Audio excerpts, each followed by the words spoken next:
നമുക്കിന്ന് സിലബസ് ഒന്ന് കാണാം. ഫിസിയോളജിയുടെ സിലബസ് നിങ്ങൾ കണ്ടു കാണുമെന്ന് വരുന്നു. നേരത്തെ പറഞ്ഞതുപോലെ തന്നെ പുതുക്കിയ സിലബസ് ആദ്യമായിട്ട് പഠിക്കുന്ന batch നിങ്ങളുടേതാണ്.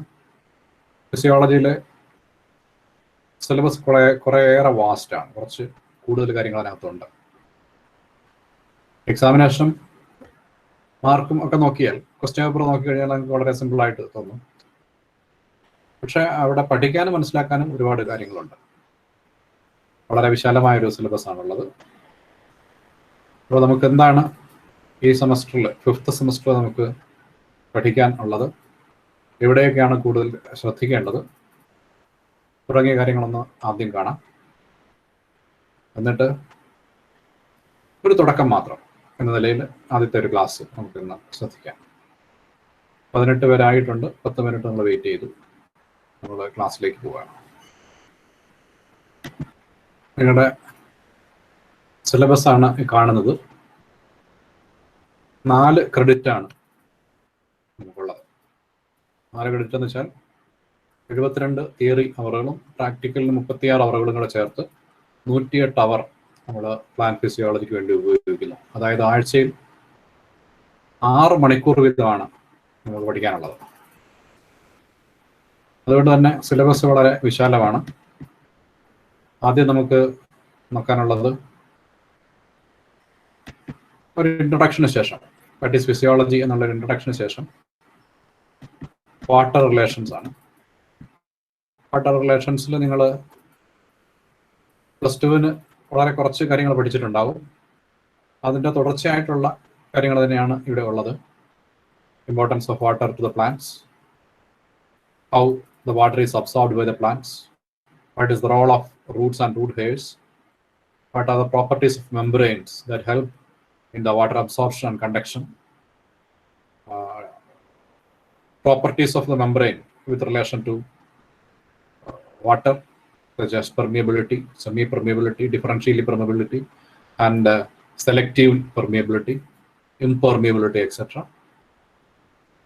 Then the different processes of absorption, such as absorption, imbibition, diffusion, osmosis, all those properties. Then what is meant by osmosis or osmotic potential?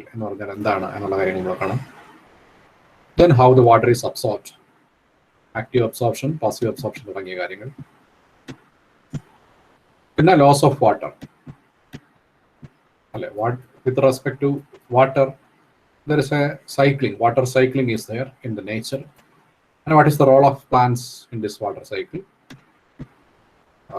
The transpiration, the loss of water from the plant, which are the factors affecting significance, different other mechanisms for the loss of water, and how the water affect the physiology of plants, such as the stress physiology in the absence of water or in the scarcity of water, and also in the excess of water. Both these are different kinds of stresses. So how these water stress affect the plants, that is a concluding portion. So these are the aspects we have to see first. Then comes the mineral nutrition, how the minerals affect the plants. What are the minerals? What is the essentiality of minerals? Which are the major minerals required for the plant? How they are classified? What is the role? What are the deficiency symptoms and deficiency diseases? What is the role of these elements in the metabolism? Different mechanisms or different techniques to supply minerals to the plants efficiently, which is utilized in the agriculture. All those few things we have to study in the next module. Then comes the photosynthesis. It is the unique part of our syllabus, as the photosynthesis is the most important activity which is taking place inside the plants. And what is the apparatus? What is the mechanism? What is the infrastructure present in the plants for the photosynthesis? And which are the chemical processes which are taking place during photosynthesis? How the starch is synthesized? How the fixation of carbon dioxide takes place? What is meant by the carboxylation? and all those things we will see in detail. All the mechanisms we will discuss, and the different experiments which lead to the discovery of the mechanism of photosynthesis also we will see in detail. Then comes the second part of the metabolism, such as respiration. Respiration and photosynthesis constitute the anabolic and catabolic activities inside the plant. So what is meant by respiration? What is the significance? What are the substrate used for the respiration? What is the mechanism, pathways, and different pathways for the respiratory process? Those things we will discuss in the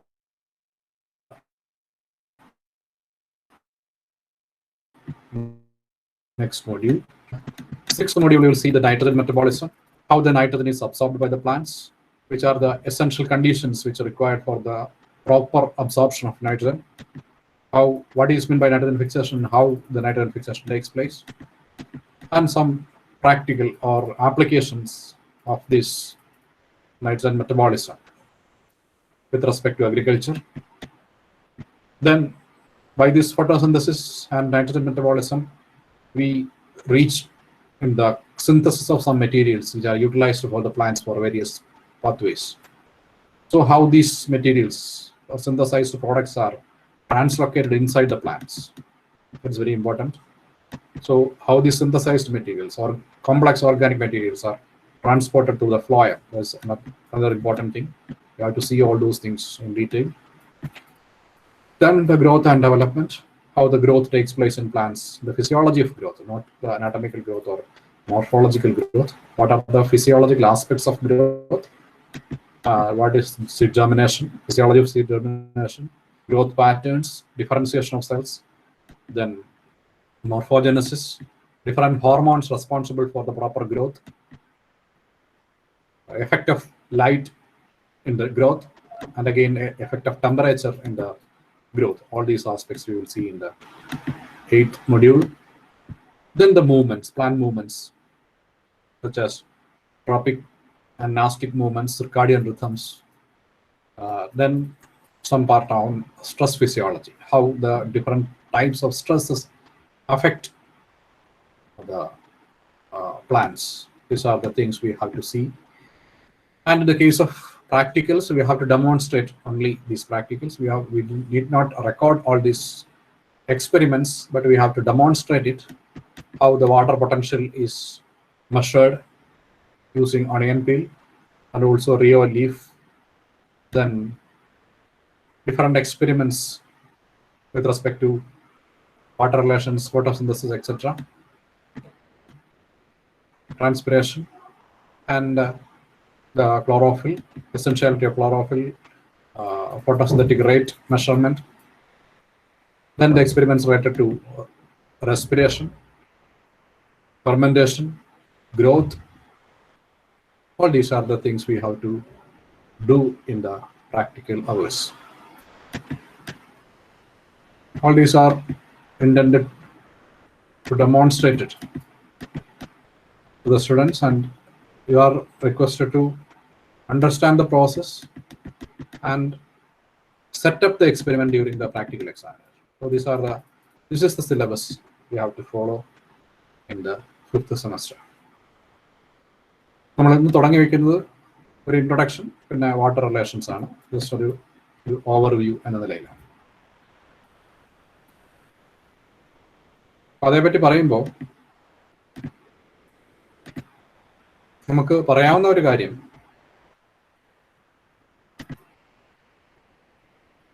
ഇതുമായിട്ട് ബന്ധപ്പെട്ട കുറേയേറെ recorded ക്ലാസ്സുകൾ നിങ്ങൾക്ക് ഇപ്പോൾ തന്നെ available ആണ്. Water relations തൊട്ട് respiration വരെയുള്ള കുറേയേറെ ക്ലാസ്സുകൾ പബ്ലിക്കായിട്ട് നിങ്ങൾക്ക് അവൈലബിൾ ആണ് യൂട്യൂബിൽ. അപ്പോൾ ഇന്നത്തെ ക്ലാസ്സിൽ നമ്മൾ ഡിസ്കസ് ചെയ്യുന്ന വാട്ടർ റിലേഷനുമായിട്ടുള്ള ആദ്യത്തെ ക്ലാസ് കഴിഞ്ഞാൽ പിന്നെ സ്റ്റൊമാറ്റൽ മെക്കാനിസവും absorption of water and conduction of water ആണ്.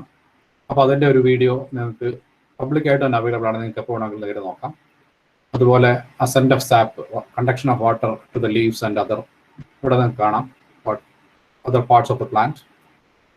Then comes the second part, photosynthesis, അതിൻ്റെ പ്രധാനപ്പെട്ട ബേസിക് ആസ്പെക്ട്സ്, പിന്നെ മിനറൽ ന്യൂട്രീഷൻ്റെ 2 ക്ലാസ്സുകൾ, ഫോട്ടോസിന്തസുമായിട്ട് ബന്ധപ്പെട്ട് വരുന്ന ഫോട്ടോ റെസ്പിറേഷൻ, C4 സൈക്കിൾ തുടങ്ങിയ കാര്യങ്ങൾ, ഫോട്ടോസിന്തറ്റിക് പിഗ്മെന്റ്സ്, ക്ലോറോഫിലിന്റെ സിന്തസിസുമായിട്ട് ബന്ധപ്പെട്ട ക്ലാസ്, ലൈറ്റ് റിയാക്ഷൻ, അത് carbon dioxide fixation, different factors affecting photosynthesis, Calvin cycle, mineral absorption, red drop effect, ഫോട്ടോസിന്തസുമായിട്ട് ബന്ധപ്പെട്ട എല്ലാ ക്ലാസ്സുകളും നിങ്ങൾക്ക് എൻറ്റയർ ക്ലാസ് ഇവിടെ അവൈലബിൾ ആണ്. അതുപോലെ മിനറൽ ന്യൂട്രീഷനുമായിട്ട് ബന്ധപ്പെട്ട ക്ലാസ് 2 ഉണ്ട്, ഞാൻ പറഞ്ഞു. Movements in plants, photo periodism തുടങ്ങിയ ക്ലാസ്സുകളുണ്ട്. ഇത് കൂടാതെ ഞാൻ അതാത് സമയങ്ങളിൽ നിങ്ങൾക്ക് ലിങ്ക് തരാം. പബ്ലിക് അല്ലാത്ത കുറച്ച് ക്ലാസ്സുകളുമുണ്ട്, അത് നിങ്ങൾക്ക് അതും കാണാവുന്നതാണ്. അതുകൊണ്ടാണ് ഞാൻ പറഞ്ഞത്, നിങ്ങൾക്ക് ഇഷ്ടമുള്ള സമയത്ത് താല്പര്യം അനുസരിച്ച് ഈ പോർഷൻസ് നിങ്ങൾക്ക് കാണാവുന്നതും മനസ്സിലാക്കാവുന്നതാണ്. അപ്പോൾ അത് പഠിച്ച് പരീക്ഷയ്ക്ക് വേണ്ടി പ്രിപ്പയർ ചെയ്യുന്നതോടൊപ്പം തന്നെ, 4th സെമസ്റ്റർ 3rd സെമസ്റ്ററിൻ്റെ ആയാലും 4th സെമസ്റ്ററിൻ്റെ ആയാലും പ്രിപ്പറേഷൻ നടക്കുന്നതോടൊപ്പം തന്നെ ഈ വീഡിയോസ് നിങ്ങൾക്ക് കാണുക. പ്ലാന്റ് ഫിസിയോളജി എന്നൊരു പ്ലേലിസ്റ്റിനകത്ത് ഞാൻ നിങ്ങളുടെ ഈ വീഡിയോസ് ആഡ് ചെയ്തിട്ടുണ്ട്, അപ്പോൾ അത് നിങ്ങൾക്ക് കാണാവുന്നതാണ്. ഇത് കൂടാതെയാണ് നമ്മുടെ ക്ലാസ്സുകളും മറ്റ് നോട്ടുകളും ഒക്കെ വരുന്നത്. നോട്ട്സ് നിങ്ങൾക്ക് ഞാൻ മൂഡിലാണ് അറേഞ്ച് ചെയ്തിട്ടുള്ളത്. നിങ്ങളത് തുറന്ന് നോക്കിയിട്ടുണ്ടോ എന്നെനിക്കറിയില്ല. തുറന്ന് നോക്കിയിട്ടുണ്ടെങ്കിൽ കാണാം. പ്രധാനപ്പെട്ട ടോപ്പിക്കുകളെല്ലാം തന്നെ നമ്മളവിടെ ഡിസ്കസ് ചെയ്തിട്ടുണ്ട്. അത് നോട്ട് പ്രയോജനപ്പെടുത്താൻ വേണ്ടിയാണ് ഞാനത് തന്നിട്ടുള്ളത്. നമ്മുടെ കണ്ടന്റ് കൊടുത്തിരിക്കുന്നത് അതേ സീക്വൻസിൽ തന്നെയാണ്. വാട്ടർ റിലേഷൻസ് ഓഫ് പ്ലാന്റ്സിൻ്റെ നോട്ട് മുഴുവൻ ഇതിനകത്ത് വന്നിട്ടുണ്ട്.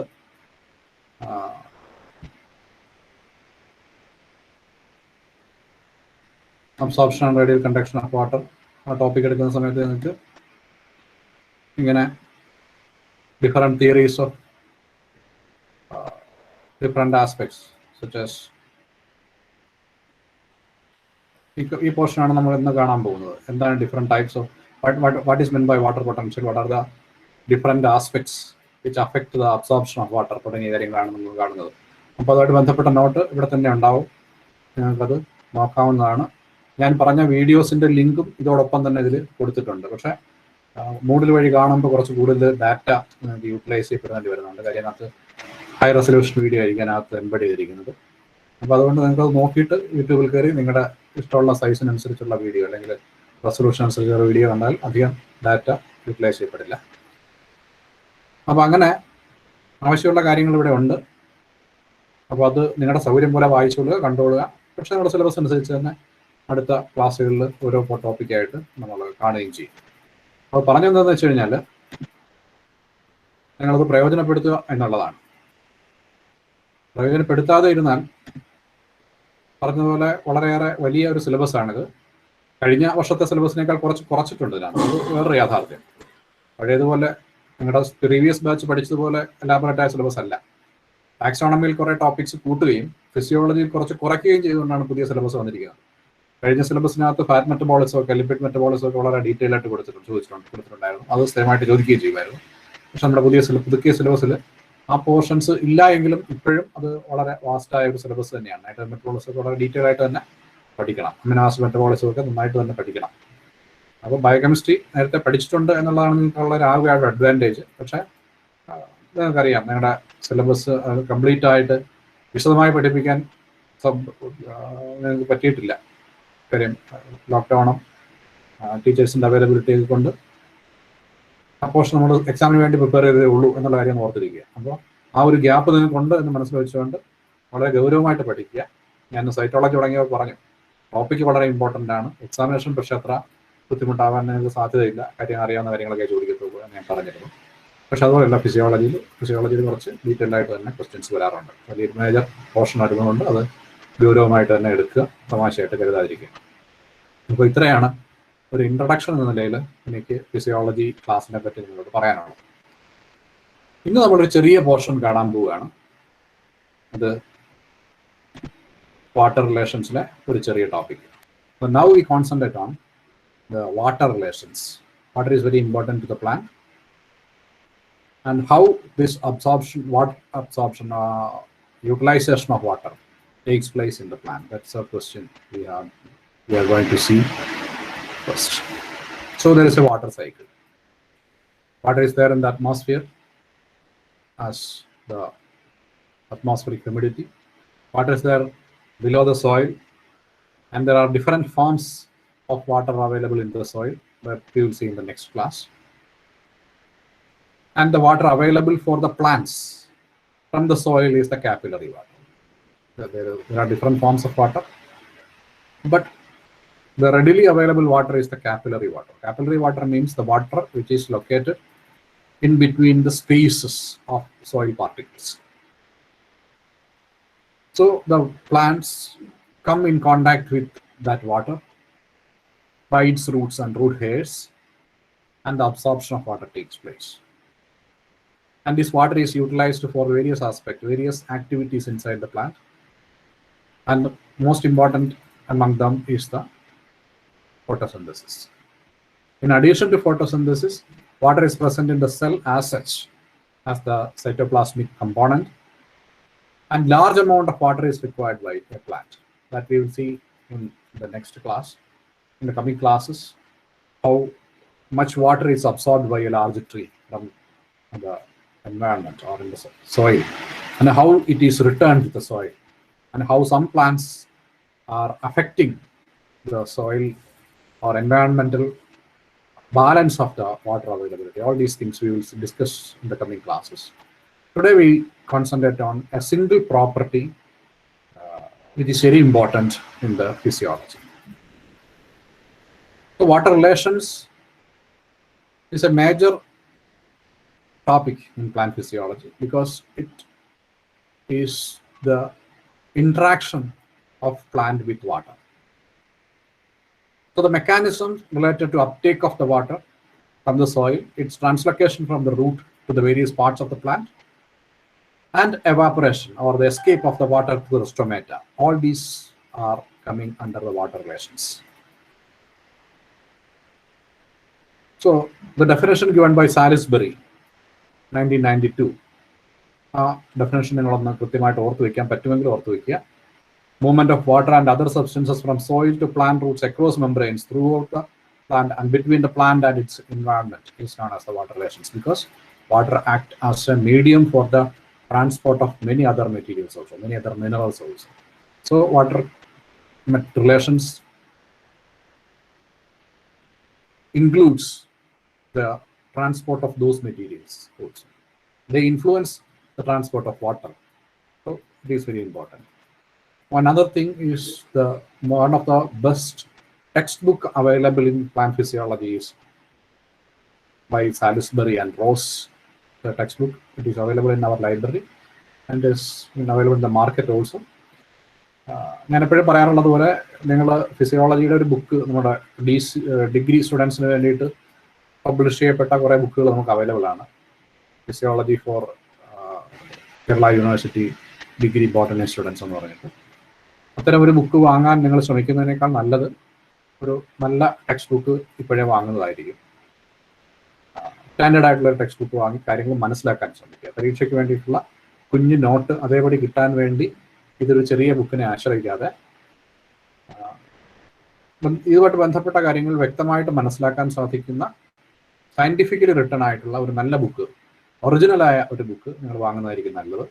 അങ്ങനെ ഒരു ബുക്ക് ഭാവിയിലേക്കുള്ള റെഫറൻസിനും കൂടെ ഉപയോഗിക്കത്തക്ക വിധത്തിൽ അല്ലെങ്കിൽ മറ്റൊരു കോമ്പറ്റേറ്റീവ് എക്സാമിനേഷൻസിനും മറ്റുമൊക്കെ ഉപയോഗിക്കത്തക്ക തരത്തിൽ ഒരു ബുക്ക് വാങ്ങാൻ ഉദ്ദേശിക്കുന്നുണ്ടെങ്കിൽ സജസ്റ്റ് ചെയ്യാവുന്ന ഒരു ബുക്ക് ഇതാണ്, Salisbury and rose plant physiology latest edition. വാങ്ങാൻ പറ്റുമെന്ന് വാങ്ങിച്ചോളാം. മറ്റ് ബുക്കുകളൊക്കെ നിങ്ങൾക്ക് ലൈബ്രറിയിൽ നിന്ന് വായിക്കാവുന്നതേ ഉള്ളൂ. മാത്രമല്ല നിങ്ങളുടെ എക്സാമിനേഷന് വേണ്ടിയിട്ടുള്ള ആവശ്യമുള്ള കണ്ടൻസ് ആ ബുക്കിൽ നിന്നുള്ള എടുത്ത് തന്നെ ഞാൻ നിങ്ങളുടെ മൂഡിൽ ഇട്ടിട്ടുണ്ട്. നിങ്ങൾ ഷെയർ ചെയ്തിരുന്ന നോട്ടൊക്കെ അതിനകത്തുണ്ട്. എക്സാമിനേഷന് വേണ്ടിയുള്ള സാധനങ്ങൾ അതിനകത്ത് കിട്ടും. അതുകൊണ്ട് അങ്ങനെ എക്സാമിനേഷൻ പോയിന്റ് ഓഫ് വ്യൂവിൽ ബുക്ക് വാങ്ങിക്കാൻ അവസാന നിമിഷം ഓടാതിരിക്കുക, പലപ്പോഴും കാണുന്നതാണ്. അപ്പോൾ സാലിസ്ബറി ആൻഡ് റോസ് അവരുടെ ഒരുപാട് കാര്യങ്ങൾ നമ്മൾ പിന്നീട് അങ്ങോട്ട് പറയും. ഫോട്ടോസിന്തസിസ് എക്സ്പ്ലെയിൻ ചെയ്യുന്ന സമയത്ത് നമ്മൾ അവരുടെ പേരുകളിലേക്ക് വീണ്ടും എത്തും. അപ്പോൾ സാലിസ്ബറിയുടെ ഡെഫിനേഷൻ ഇതാണ്, വാട്ടർ റിലേഷൻസിനെ പറ്റിയുള്ളതാണെന്നാണ് ഇപ്പോൾ നമ്മൾ പറഞ്ഞു വെച്ചത്. ഇനി വാട്ടർ റിലേഷനുമായിട്ട് ബന്ധപ്പെട്ട് നമുക്ക് ആദ്യം പറയാനുള്ള ഒരു പോയിന്റ് ഇതാണ്. Water is continuously present in the plant body. അതാണ് നമ്മൾ മനസ്സിലാക്കേണ്ടത്. Water is A continuous column in the plant body. Water absorption എന്നൊക്കെ പറയുമ്പോഴത്തേക്ക് ചുറ്റുമുള്ള എൻവയോൺമെന്റിൽ നിന്ന് കുറച്ച് വെള്ളം നമ്മൾ തൊട്ടിയിൽ കോരുന്ന പോലെ കോരിയെടുത്ത് ചെടി അകത്ത് കൊണ്ടുപോയി മുകളിലേക്ക് എത്തിച്ച് അവിടെ വെച്ച് എന്തൊക്കെയോ ചെയ്ത് ബാക്കി വരുന്ന വെള്ളം പുറത്ത് കളയുന്ന എന്ന കോൺസെപ്റ്റ് അല്ല നമുക്ക് മനസ്സിലാക്കേണ്ടത്. Water from the soil water to the atmospheric humidity, there is a continuous system. So it is continuously present in all the compartments of the plant. Within the cell there is water. Between the cells, intercellular spaces is filled with water most of the time. So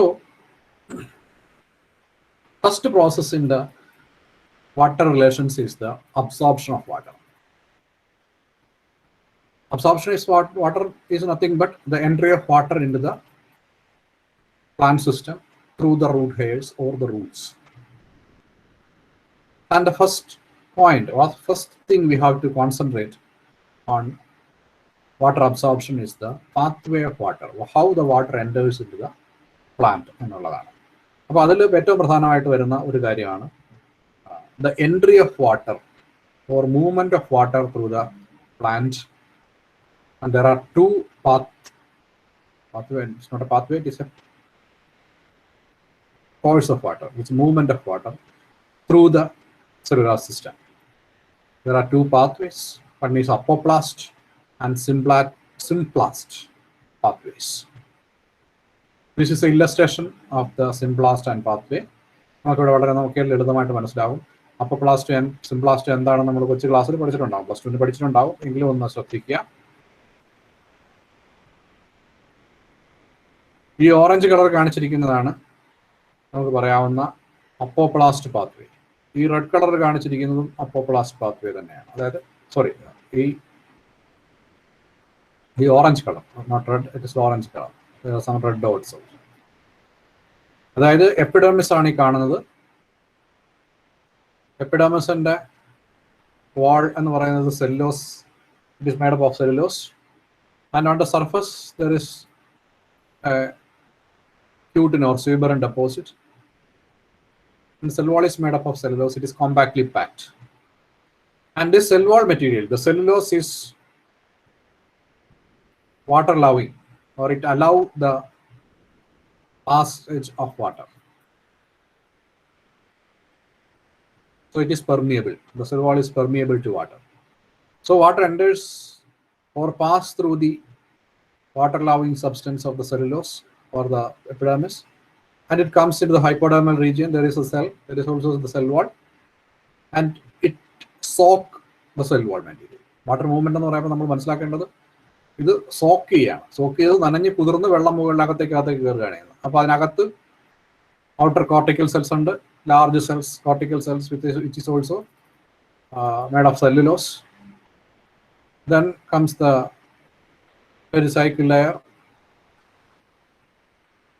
So this is the pathway of water which takes place through the cell walls only. It do not enter into the wall, into the cell, but it passes through the cell wall and reaches the endodermis. This is the apoplastic pathway. So apoplastic pathway is nothing but the movement of water through the cell wall or intercellular spaces. But on the other hand, we have the symplastic pathway, where the movement of water takes place through the cytoplasm. If water movement takes place through the cytoplasm, at every cell, it has to enter into the cytoplasm or the protoplasm. To enter into the protoplasm, there is a membrane known as the plasma membrane, which is selectively permeable or semi-permeable.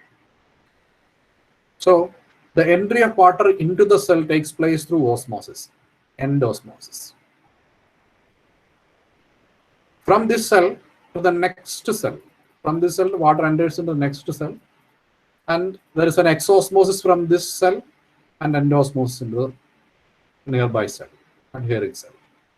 So water moves through the cytoplasm by alternate exosmosis and endosmosis. This movement of this pathway or movement of the water through the cytoplasm is known as the symplastic pathway. This is also a symplastic pathway illustrated in red color. It is through the plasmodesmatal connections.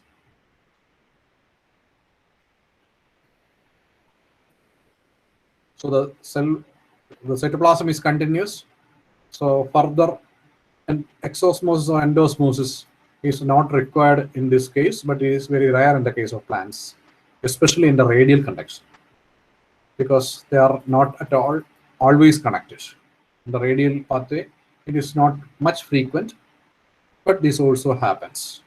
Both these are sometimes called as symplastic pathway, but sometimes the movement of water by continuous exosmosis and endosmosis is called as transcellular pathway, because it involves the alternate turgid condition, flaccid condition of cells.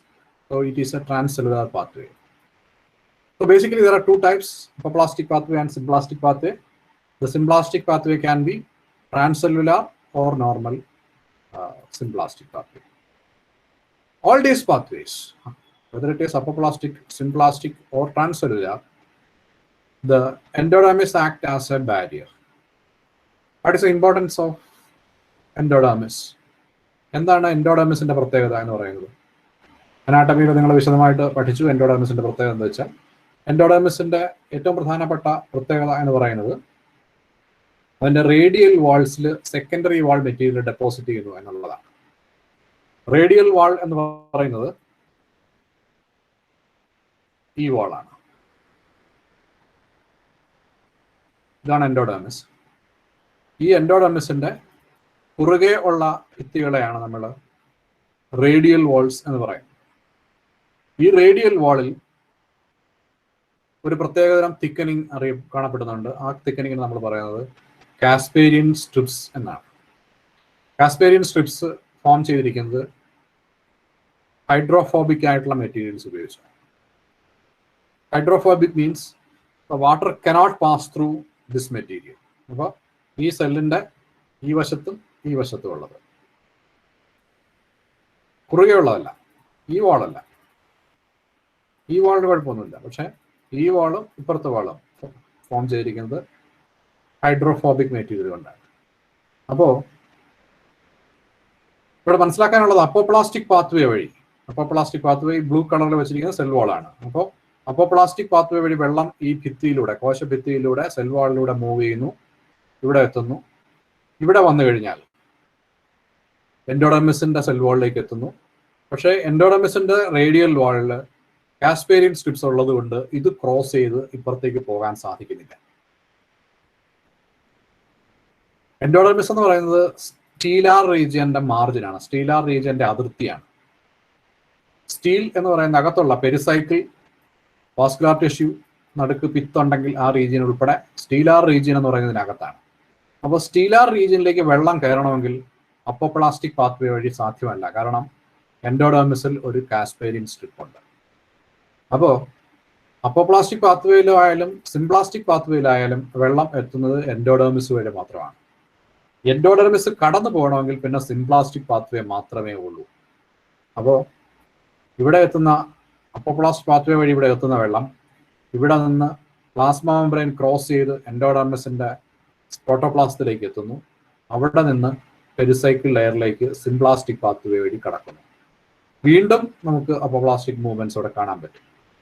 Medullary raise വഴി നമുക്ക് അപ്പോപ്ലാസ്റ്റിക് movement നമുക്ക് കാണാൻ പറ്റും. പക്ഷേ ഇതൊരു ബാരിയറായിട്ട് act ചെയ്യുന്നുണ്ട്. അഥവാ മറ്റൊരു തരത്തിൽ പറഞ്ഞാൽ, ഒരു റൂട്ടിനെ പറ്റി നമ്മൾ ആലോചിച്ചാൽ, വാട്ടറിന്റെ പ്രസൻസിൽ ഗ്രോ ചെയ്ത് പോയിട്ടുള്ള ആ റൂട്ടിനെ സംബന്ധിച്ചിടത്തോളം എൻഡോഡെർമിസിന് പുറമേയുള്ള കോർട്ടിക്കൽ റീജിയൻ മുഴുവൻ വെള്ളത്തിൽ കുതിർന്നാണ് കിടക്കുന്നത് എന്ന് പറയാം. കാര്യം ഈ സെല്ലുലോസ് മെറ്റീരിയൽ വാട്ടറിനെ അബ്സോർബ് ചെയ്യുകയും സോക്ക് ആവുകയും അഥവാ വെള്ളത്തിൽ കുതിരുകയും അങ്ങനെയാണ് വെള്ളം അകത്തേക്ക് പോകുന്നത്. പക്ഷെ ഈ എൻഡോഡെർമിസിന്റെ പുറത്തുള്ള ഭാഗത്താണ് ഈ കുതിർന്ന് വെള്ളം അകത്തേക്ക് കയറുന്നത്.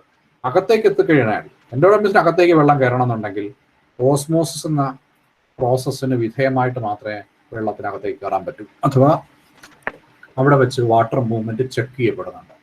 അപ്പോൾ ഇതൊരു പ്രധാനപ്പെട്ട കാര്യമാണ്. എൻഡോഡെർമിസിൽ വെച്ച് വാട്ടർ ഒരു എൻട്രി തടയപ്പെടുന്നു എന്നുള്ളത് ആവശ്യമുണ്ടെങ്കിൽ മാത്രമേ, അല്ലെങ്കിൽ ഹൈ സോൾട്ട് കണ്ടീഷൻ എൻഡോഡെർമിസിൽ ഉണ്ടെങ്കിൽ മാത്രമേ ഇവിടെ നിൽക്കുന്ന സെൽ വാൾ വഴി വെള്ളം എത്തിയ വെള്ളത്തിന് എൻഡോഡെർമിസിന്റെ സൈറ്റോപ്ലാസത്തിലേക്ക് എത്താൻ കഴിയത്തുള്ളൂ. അങ്ങനെ ഒരു പ്രധാനപ്പെട്ട റോള് എൻഡോഡെർമിസ് വഹിക്കുന്നുണ്ട്. അപ്പോൾ നിങ്ങളത് അനാട്ടമിയിൽ കാസ്പാരിയൻ സ്ട്രിപ്സ് ഡിസ്ക്രൈബ് ചെയ്യുന്ന സമയത്ത് ഇത് പറഞ്ഞിട്ടുണ്ടാവും. അപ്പോൾ അതൊന്ന് ഓർത്ത് വ്യക്തമായിട്ട് മനസ്സിലാക്കിക്കൊള്ളുക. ഇനി ഇത് കുറച്ച് എക്സ്പ്ലനേഷൻസ് പറഞ്ഞേക്കുന്നതേ ഉള്ളൂ. സെൽ വാൾ മെറ്റീരിയൽ എന്തൊക്കെയുണ്ടെന്ന് ചോദിച്ചാൽ, സെൽ വാളിൽ സെല്ലോസ്, മൈക്രോഫൈബ്രിൽസ് ഉണ്ട്, പെക്ടിൻസ് ഉണ്ട്. പെക്ടിൻസ് എന്ന് വെച്ചാൽ കാൽസ്യം ആൻഡ് മഗ്നീഷ്യം പെക്ടേറ്റ്സ് ആണ്. അതൊരു ജെല്ലി ലൈക്ക് അല്ലെങ്കിൽ ഒരു കുഴമ്പ് പോലെ ഇരിക്കുന്ന ഒരു മെറ്റീരിയൽ ആണെന്ന് നമുക്ക് ഇവിടെ പറയാം. അതും വാട്ടർ ലവിങ് ആണ്. പിന്നെ പ്രോട്ടീൻസ് ഉണ്ട്, കാർബോക്സിലിക് ആസിഡ് ഗ്രൂപ്പുകളുണ്ട്, ആൽക്കഹോൾ ഗ്രൂപ്പുകളുണ്ട്. ഇതെല്ലാം തന്നെ വാട്ടർ ലവിങ് മെറ്റീരിയൽസ് ആണ്. അതുപോലെ ഇന്റർ മൈക്രോഫൈബ്രിലാർ സ്പേസിൽ ഇംബൈബിഷൻ എന്ന പ്രോസസ്സ് വഴി വാട്ടർ കയറുന്നുണ്ട്. ആ കുതിരുന്നു എന്ന് പറഞ്ഞത് അതാണ്, ആ വാട്ടർ കയറുന്നുണ്ട്. അങ്ങനെ സെൽവാളിനെ സംബന്ധിച്ചിടത്തോളം നോർമൽ സെൽവാൾ മെറ്റീരിയൽ എന്ന് പറയുന്നത് വാട്ടർ ലവിങ് ആണ്. പക്ഷേ there are some barriers for water such as the deposits present in the Casparian strips of the endodermis.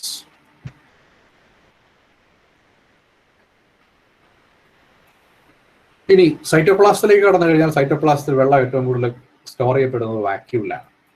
സൈറ്റോപ്ലാസത്തിൽ normal metabolic സൈറ്റോപ്ലാസത്തിൽ വെള്ളം ആവശ്യത്തിന് മാത്രമേ മെയിൻറ്റെയിൻ ചെയ്യപ്പെടത്തുള്ളൂ. അധികമുള്ള വെള്ളം മുഴുവൻ സ്റ്റോർ ചെയ്യുക വാക്യൂമിനകത്താണ്. അതുകൊണ്ടാണ് പ്ലാന്റ് സെല്ലിനകത്ത് നമുക്ക് ലാർജ് വാക്യൂൾസും അതിനകത്ത് ലാർജ് വാക്യൂൾസിൽ വെള്ളം നിറയാൻ വേണ്ടിയിട്ട് അതിനകത്ത് നിരവധി അയോൺസിന്റെ ഡെപ്പോസിറ്റ്സ് കാണാം. നമ്മൾ എവിടെയോ ഡിസ്കസ് ചെയ്തപ്പോൾ, സൈറ്റോളജിയിൽ എവിടെയോ ഡിസ്കസ് ചെയ്തപ്പോൾ കാൽസ്യത്തിന്റെ പ്രസൻസ് ഒക്കെ നമ്മൾ പറഞ്ഞിരുന്നു. അയോൺ ചാനൽസ് ഓപ്പണിങ്ങിന്റെ കാര്യമൊക്കെ പറഞ്ഞിരുന്നു. കാൽസ്യം ആയാലും മറ്റ് മഗ്നീഷ്യം ആയാലും അത്തരം അയോണുകളെല്ലാം ഡെപ്പോസിറ്റ് ചെയ്യുന്നത് വാക്യൂളിനകത്താണ്. അപ്പോൾ സ്വാഭാവികമായിട്ടും അതിനകത്തേക്ക് വെള്ളവും കയറും, അത് നിറഞ്ഞിരിക്കും. സൈറ്റോപ്ലാസത്തിൽ ആവശ്യമുള്ള സമയത്ത് മാത്രമാണ് വെള്ളം എത്തുന്നത്.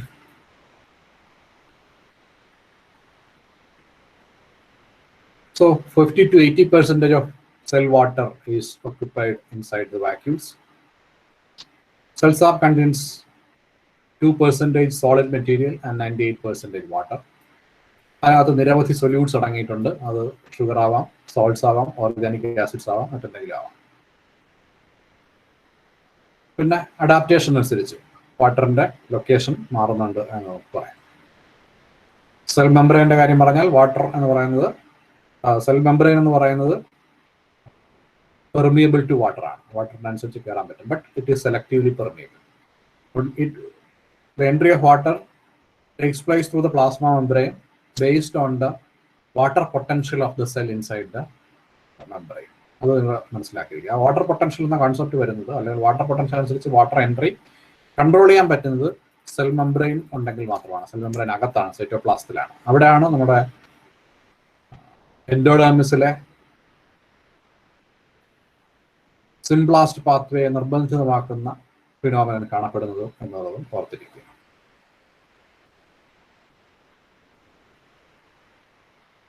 സോ ഒരു സെല്ലിനകത്തുള്ള വാട്ടറിന്റെ കാര്യം പരിഗണിക്കുമ്പോൾ വാട്ടർ ആ സെല്ലിലേക്ക് അകത്തേക്ക് കയറണോ പുറത്തോട്ട് പോകണോ എന്ന് തീരുമാനിക്കുന്നത് ഒരു ഫിസിക്കൽ ഫിനോമിനാണ്, ഫിസിക്കൽ പ്രോപ്പർട്ടിയാണ്.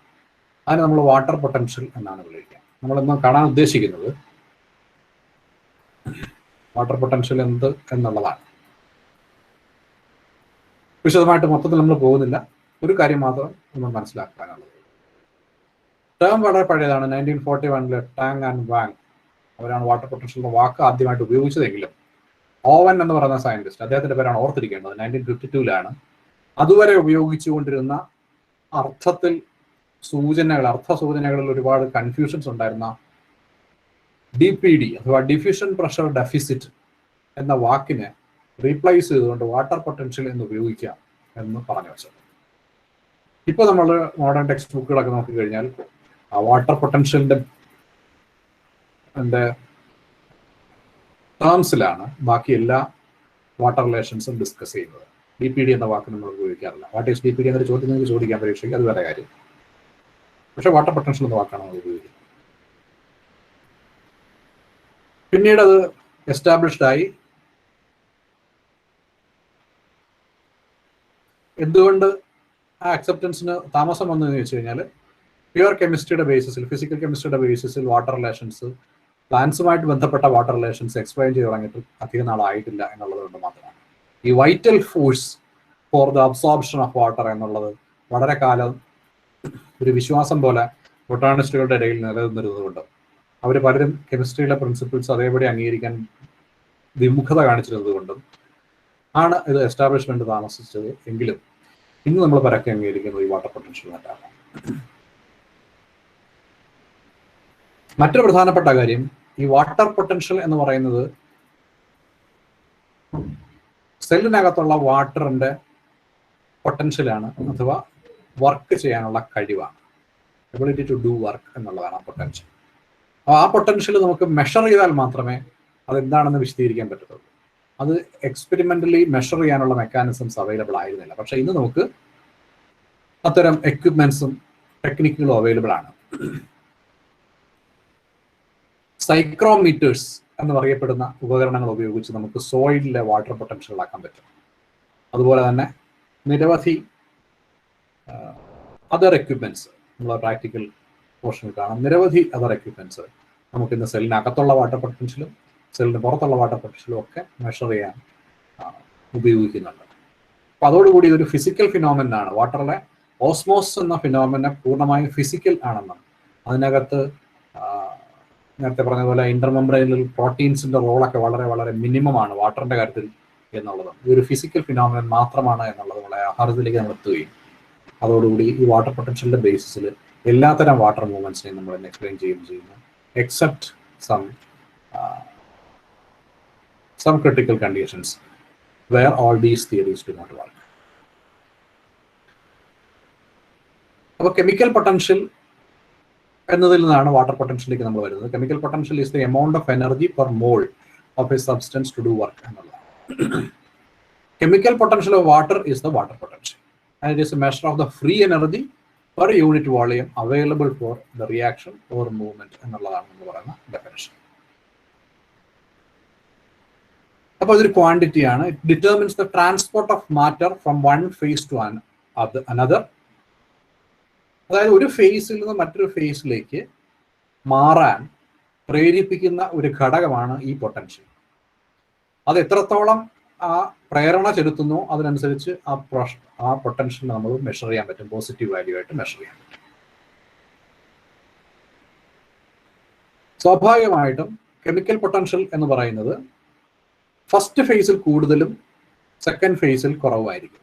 അതുകൊണ്ടാണ് ഈ പൊട്ടൻഷ്യൽ ഈ പ്രോസസ്സിനെ ഫേവർ ചെയ്യുന്നത്. നമുക്കറിയാം എല്ലാത്തരം എനർജിയും കുറഞ്ഞ അവസ്ഥയിലേക്കുള്ള മൂവ്മെന്റ് ആണ് കെമിക്കൽ സിസ്റ്റത്തിൽ നമ്മൾ എക്സ്പെക്ട് ചെയ്യുന്നത്.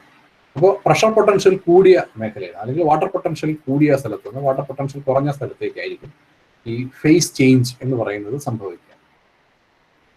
അപ്പോൾ എന്തൊക്കെയാണ് ഈ മൂവ്മെന്റിനെ അല്ലെങ്കിൽ ഈ പൊട്ടൻഷ്യലിന്റെ എക്സിക്യൂഷനെ ബാധിക്കുന്നതെന്ന് ചോദിച്ചു കഴിഞ്ഞാൽ നമുക്ക് പല കാര്യങ്ങൾ പറയാൻ പറ്റും. ഒന്ന് അതിന്റെ കോൺസെൻട്രേഷൻ, വാട്ടറിന്റെ കോൺസെൻട്രേഷൻ അല്ലെങ്കിൽ വാട്ടറിലെ സൊല്യൂട്ട്സിന്റെ concentration, pressure, electric potential, gravity, അങ്ങനെ നിരവധി കാര്യങ്ങൾ. പിന്നെ ടെമ്പറേച്ചർ അതിന്റെ മോളിക്കുലർ മൂവ്മെന്റിനെ അഫക്ട് ചെയ്യുന്നു, അതുകൊണ്ട് തന്നെ അതും ബാധിക്കുന്നുണ്ട്. അങ്ങനെ നിരവധി കാര്യങ്ങൾ ഈ വാട്ടർ മൂവ്മെന്റിനെ ബാധിക്കുന്നുണ്ട്. അപ്പോൾ നമ്മൾക്ക് പ്രധാനമായിട്ടും കാണേണ്ടത് ഈ ഓരോ ഫാക്ടറും എങ്ങനെ വാട്ടർ മൂവ്മെന്റിനെ ബാധിക്കുന്നു എന്നുള്ളതാണ്. നമുക്ക് അത് മനസ്സിലാക്കാൻ വേണ്ടിയിട്ട് നമുക്ക് ഈ ഡെഫിനിഷൻസ് പ്രാക്ടിക്കലായിട്ട് മനസ്സിലാക്കാൻ വേണ്ടി ഒന്ന് രണ്ട് ഡെഫിനിഷൻസ് കൂടെ ഓർത്ത് വെച്ചേക്കുക. ഒന്ന്, ഇത് ആദ്യം നമ്മൾ പറഞ്ഞു, what is A water potential is the chemical potential or free energy of water in A system. അപ്പോൾ രണ്ട് സിസ്റ്റത്തെയാണ് നമ്മൾ താരതമ്യപ്പെടുത്തുന്നത്, എങ്കിൽ മാത്രമേ നമുക്ക് എനർജി എപ്പോഴും മെഷർ ചെയ്യാൻ പറ്റത്തുള്ളൂ, അല്ലേ? പൊട്ടൻഷ്യൽ എനർജി എന്ന രീതിയിൽ എനർജി കാൽക്കുലേറ്റ് ചെയ്യാൻ പറ്റുമെങ്കിലും പ്രഷർ എന്ന രീതിയിൽ നമ്മൾ മനസ്സിലാക്കുമ്പോൾ ഇതൊരു വർക്കിംഗ് എനർജിയാണ്. അതുകൊണ്ട് തന്നെ രണ്ട് സിസ്റ്റത്തെ നമ്മൾ കമ്പയർ ചെയ്തിട്ടാണ് ഈ എനർജി എക്സ്പ്ലെയിൻ ചെയ്യുന്നത്. അപ്പോൾ പ്യുവർ വാട്ടറിന് ആയിട്ട് കമ്പയർ ചെയ്തിട്ടാണ് നമ്മൾ ഈ പ്രഷർ ഡെവലപ്മെന്റിനെ എക്സ്പ്രസ് ചെയ്യുന്നത്. അപ്പോൾ പ്യുവർ വാട്ടറിന്റെ വാട്ടർ പൊട്ടൻഷ്യൽ എന്ന് പറയുന്നത് 0 ആണെന്നും അതിനെ ബാധിക്കുന്ന നിരവധി ഘടകങ്ങളുണ്ട് എന്നും എക്സ്റ്റേണൽ പ്രഷർ തൊട്ട് ടെമ്പറേച്ചർ തൊട്ട് പല ഘടകങ്ങളുണ്ട് എന്നും അതിൽ ഏറ്റവും പ്രധാനപ്പെട്ട ഒരു ഫാക്ടറാണ് സൊല്യൂട്ട്സിന്റെ പ്രസൻസ്. നമ്മൾ സെല്ലുലാർ സിസ്റ്റത്തെ പറ്റി പറയുന്നതുകൊണ്ട് സൊല്യൂട്ട്സിന്റെ പ്രസൻസ് അതിനകത്ത് പ്രധാനപ്പെട്ട ഫാക്ടറാണെന്നും നമ്മൾ മനസ്സിലാക്കും. Free energy of water or water potential in plants relates to creating and breaking molecular bonds, moving ions through cellular organelles, or moving water from soil to root and leaf through different cell systems. ഇതെല്ലാം തന്നെ നമുക്ക് ഈ water പൊട്ടൻഷ്യലിന്റെ ബേസിസിൽ explain ചെയ്യാൻ പറ്റും. Then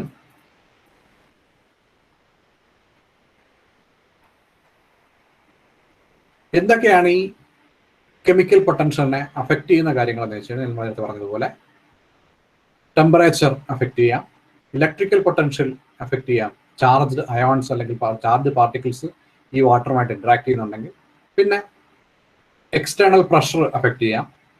സ്വാഭാവികമായിട്ടും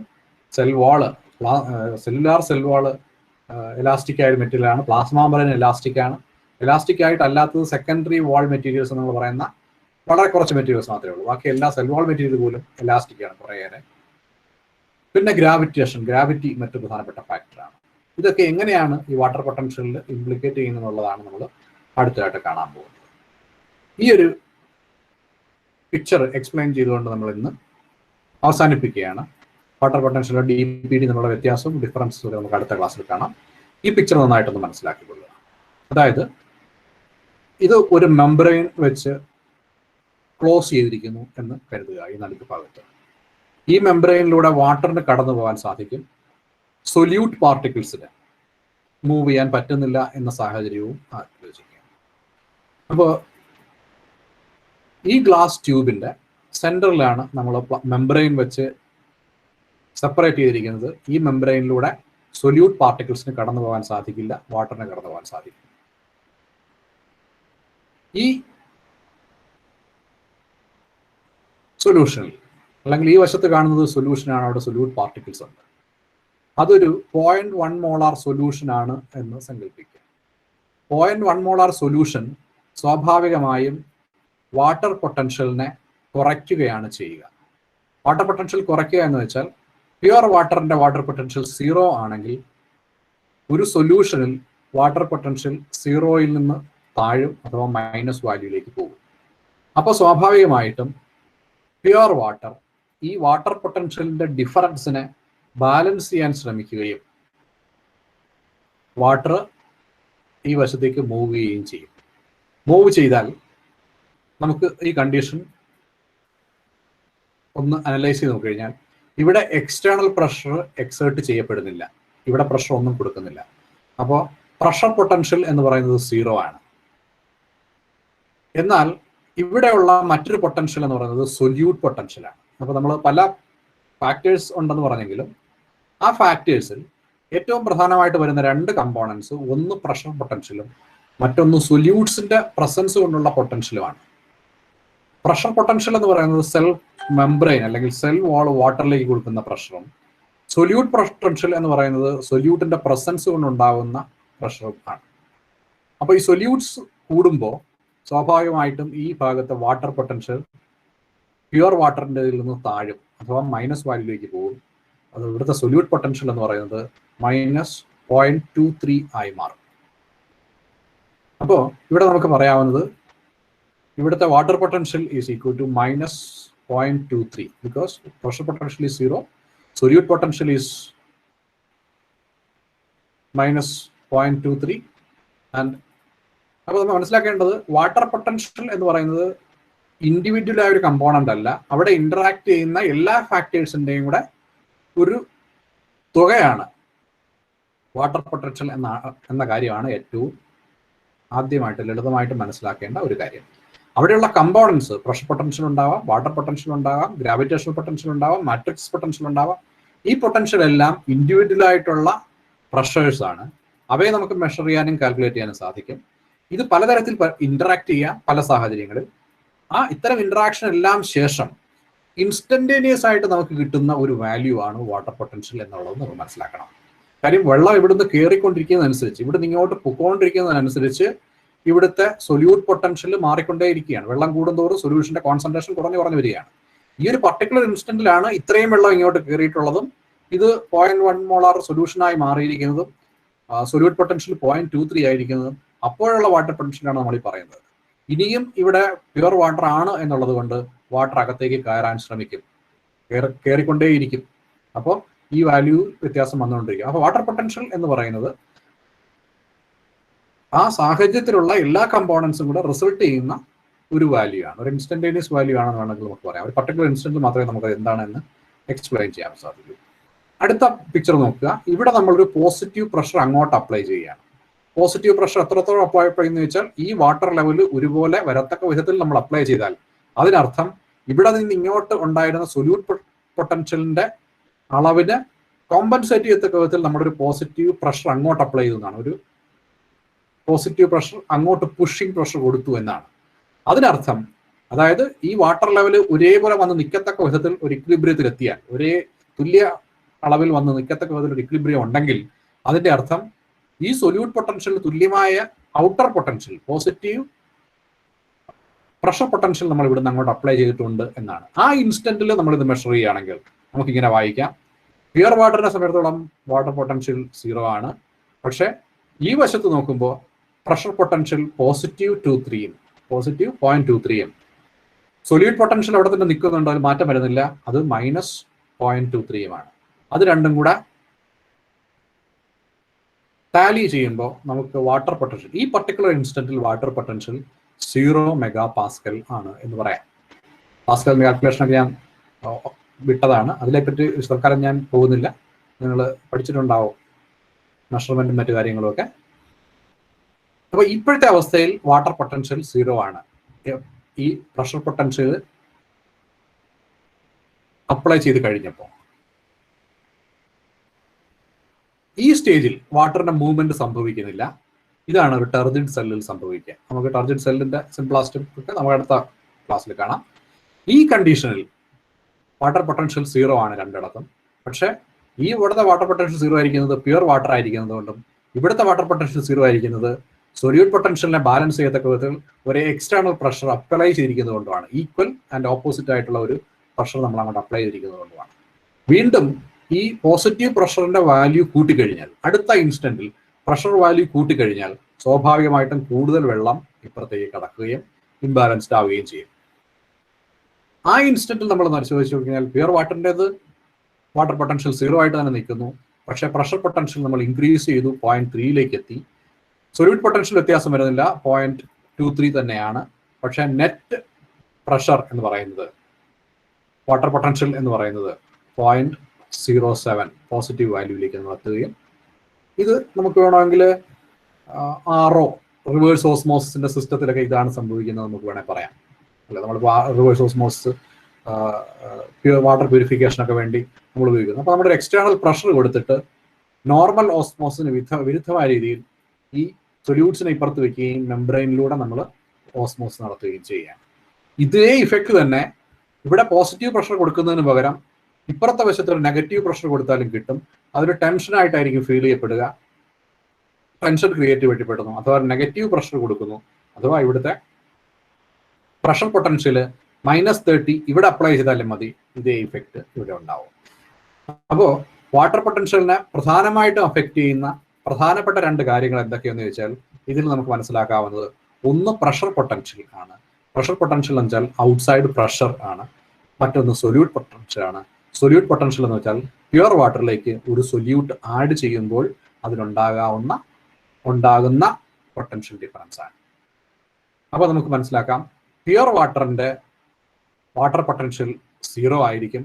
അതിലേക്ക് solute add ചെയ്യും തോറും വാട്ടർ പൊട്ടൻഷ്യൽ ഡിക്രീസ് ചെയ്യും, 0യിൽ നിന്ന് താഴേക്ക് പോകും, മൈനസ് വാല്യൂ ആയിട്ട് പോയിക്കൊണ്ടിരിക്കും എന്നുള്ള കാര്യം മനസ്സിലാക്കുക. ഇത് വെച്ചിട്ടാണ് നമ്മൾ ഇനി ഒരു ഫ്ലാസിഡ് സെൽ എന്താണ്, ടർജിഡ് സെൽ എന്താണ്, ഇൻസിപ്പിയൻ പ്ലാസ്മോളിസിസ് എന്ന് പറയുന്നത് എന്താണ്, ഇൻസിപ്പിയൻ പ്ലാസ്മോളിസിന്റെ സിഗ്നിഫിക്കൻസ് എന്താണ്, പിന്നെ ക്രിട്ടിക്കൽ ലെവൽ ഓഫ് സെൽ എന്ന് പറയുന്നത് വാട്ടറുമായിട്ട് ബന്ധപ്പെട്ട് wilting temperature, wilting water potential എന്ന് പറയുന്നത് എന്താണ് എന്നുള്ള കണ്ടീഷൻസ് ഒക്കെ, ടെമ്പറേച്ചറായിട്ടുള്ള റിലേഷൻ എന്തൊക്കെയാണെന്നൊക്കെ വിശദീകരിക്കാൻ പോകുന്നത്. തൽക്കാലം നമ്മൾ ഇൻട്രൊഡക്ഷൻ എന്ന നിലയിൽ മനസ്സിലാക്കിയതാണ്. ഒന്ന് ഓർത്തിരിക്കുക, വാട്ടർ പൊട്ടൻഷ്യലിന്റെ കാര്യത്തിൽ കൺഫ്യൂഷൻ ഉണ്ടാവേണ്ടതില്ല. ഒരുപക്ഷെ DPD പറയുമ്പോൾ, ഓസ്മോട്ടിക് പൊട്ടൻഷ്യൽ പറയുമ്പോൾ, ഓസ്മോട്ടിക് പ്രഷർ പറയുമ്പോഴൊക്കെ പല കൺഫ്യൂഷൻസും ഉണ്ടാവാം. തൽക്കാലം അതൊന്നും ഓർക്കേണ്ട കാര്യമില്ല. കാര്യം നമ്മൾ ഇന്ന് വാട്ടർ പൊട്ടൻഷ്യലിന്റെ ബേസിലാണ് ഈ കാര്യങ്ങളെല്ലാം തന്നെ എക്സ്പ്ലെയിൻ ചെയ്യുന്നത് എന്നുള്ളത് കൊണ്ട് വളരെ എളുപ്പത്തിൽ നമുക്കിത് മനസ്സിലാക്കാൻ സാധിക്കും. ബാക്കി കാര്യങ്ങൾ നമുക്ക് തുടർന്ന് വരുന്ന ക്ലാസ്സുകളിൽ ഡിസ്കസ് ചെയ്യാം.